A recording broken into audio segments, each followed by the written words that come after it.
안녕하십니까. 세상 읽어주는 남자 이상훈입니다. 이번 시간에는 노조에 대해서 한번 얘기해 보겠습니다. 노조와 문재인 정부. 어제 대우조선해양과 현대중공업의 합병이 주총에서 처리됐습니다. 하지만 난리가 났죠. 노조가 주총을 저지하기 위해서 난리를 쳤습니다. 폭력적으로. 그럼에도 불구하고 공권력은 이를 방치했는데요. 사실 이 건이 더 충격적인 것은 두 회사의 합병을 사실상 정부가 주도했기 때문입니다. 지금 조선업이 어렵다고 얘기하지 않습니까? 이런 조선업을 살리기 위해서 한 전략적 결정이었습니다. 현대중공업이 수주로 전세계 1위입니다. 대우조선해양은 2위입니다. 두 회사가 합치면 살아날 수 있다고 봤기 때문이죠. 출혈 경쟁을 없애고. 그런데도 노조가 폭력적으로 나오는데 정부가 방치하고 있습니다. 특히 청와대가 아무 소리도 안 하고 있어요. 문재인 대통령은 하다못해 장자연 사건, 승리 사건에 대해서도 일벌백계하라고 수사를 지시했던 분입니다. 왜일까요? 이게 합리적일까요? 합리적으로 보십니까? 두 회사의 합병권은 산업은행이 계획을 짰습니다. 그리고 현대중공업의 방안을 제시해서 대우조선해양을 사라고 사실상 협박까지는 아니더라도 사실상 설득했죠. 산업은행이 대우조선해양의 최대 주주로서 그런 겁니다. 국책은행이 이미 공적자금을 투입한 곳이 바로 대우조선해양이죠. 정부가 이 두 합병권의 뒤에 있다는 것은 삼척동자도 다 아는 사실입니다.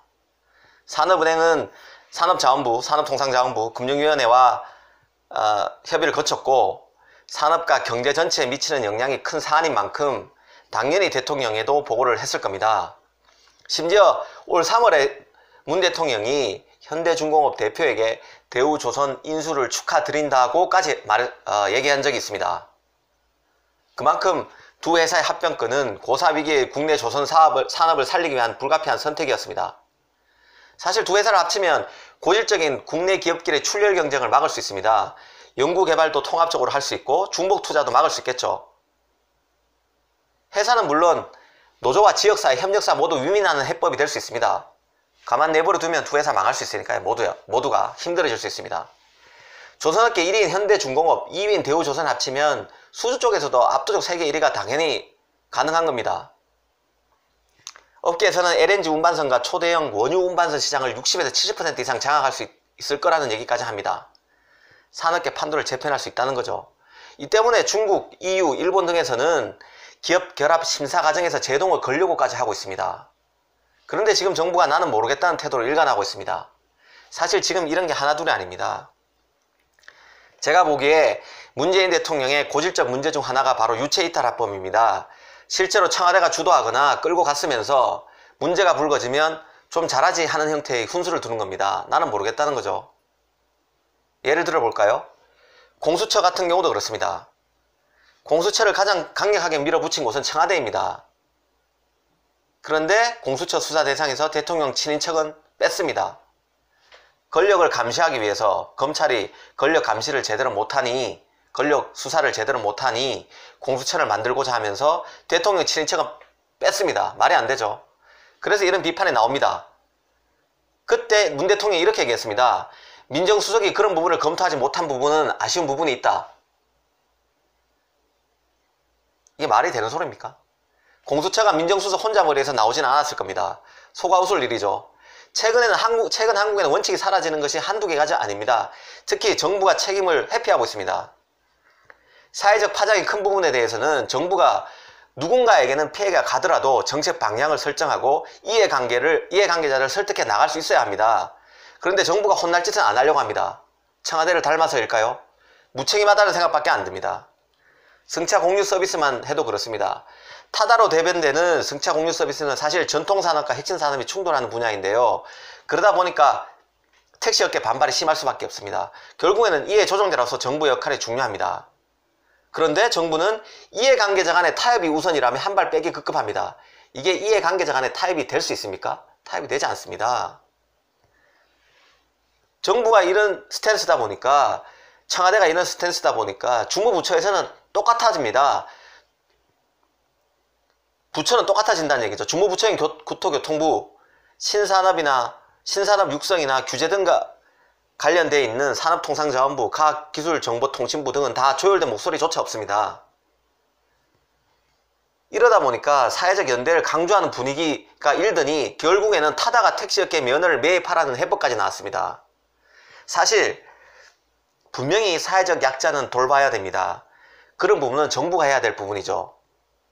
타다에게, 저는 타다와 전혀 관계가 없습니다만, 타다에게 택시업계 면허를 매입하라는 이런 해법은 사실은 문제가 있습니다.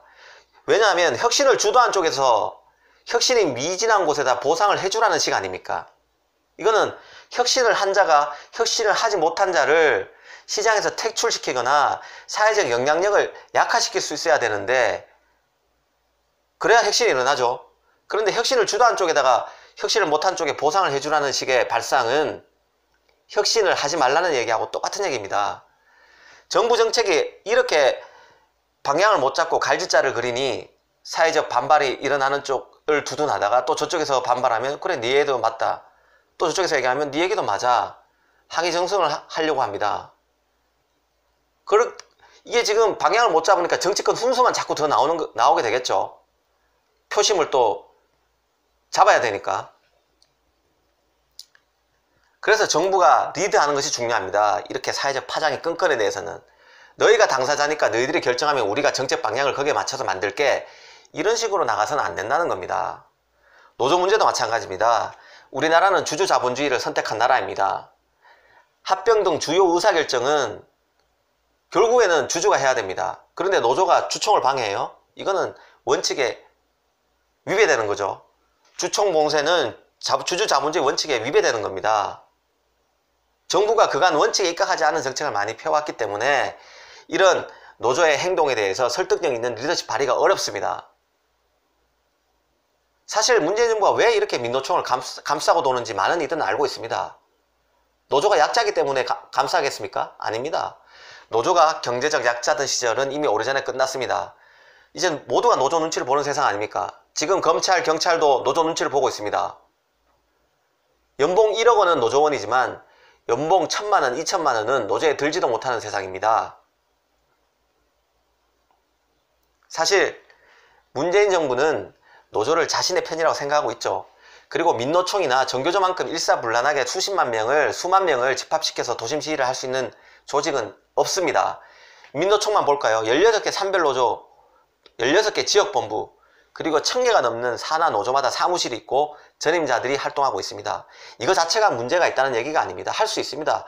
해야 되고요. 하지만 이들이 무리한 요구를 할 때는 손을 봐야 되는 겁니다. 그런데도 정부가 방치하고 있으니까 문제가 됐다는 거죠. 너무 문재인 정부가 노조 친화적으로 나오다 보니까 요즘 산업계에는 민노총의 세력 확장이 대단합니다. 올 4월 기준으로요, 노조원이 100만 명을 돌파했다고 합니다. 이참에 한몫 잡겠다는 사람들이 많습니다. 기업은 소가리만 하고 있습니다. 요즘 기업들이 노조 설립을 방해하려고 하는 시절은 아닙니다. 그건 호랑이 담배 피던 시절 얘기죠. 그런 생각조차 안 합니다, 요즘 기업들. 문제는 노조라면 사죽을 못 쓰는 문재인 정부가 있는 시기를 틈타서 무리한 요구를 하는 노조가 많고 그런 세력들이 창궐하고 있다는 점입니다. 문재인 정부가 경제 살리기 지금 올인하고 있다고 얘기하는데요. 그런데 노조의 불법 탈법부터 손보지 못하면 기업들은 다 해외로 떠날 것입니다.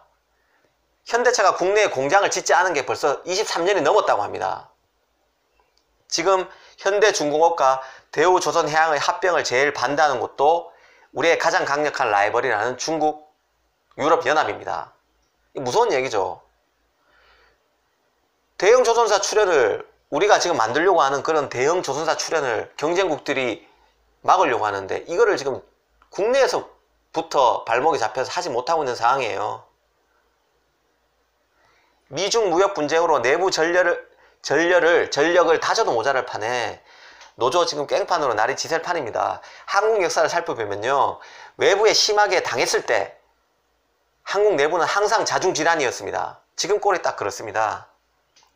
문재인 대통령이 존경한다는 노무현 대통령은 화물연대 파업에 학을 뗐었던 분입니다. 그러면서 했던 얘기가 대통령직 못 해먹겠다는 생각이 든다는 말까지 했어요. 대통령이 정치적 목적으로 자기 편만 두둔해서는 나라 꼴이 산으로 갈 수밖에 없습니다. 불법 파업에는 단호해야 됩니다. 이중잣대를 들이대서는 안 됩니다. 적폐청산에서는 그렇게 단호한 문재인 정부가 노조에서는 너무 물러터졌습니다. 감사합니다.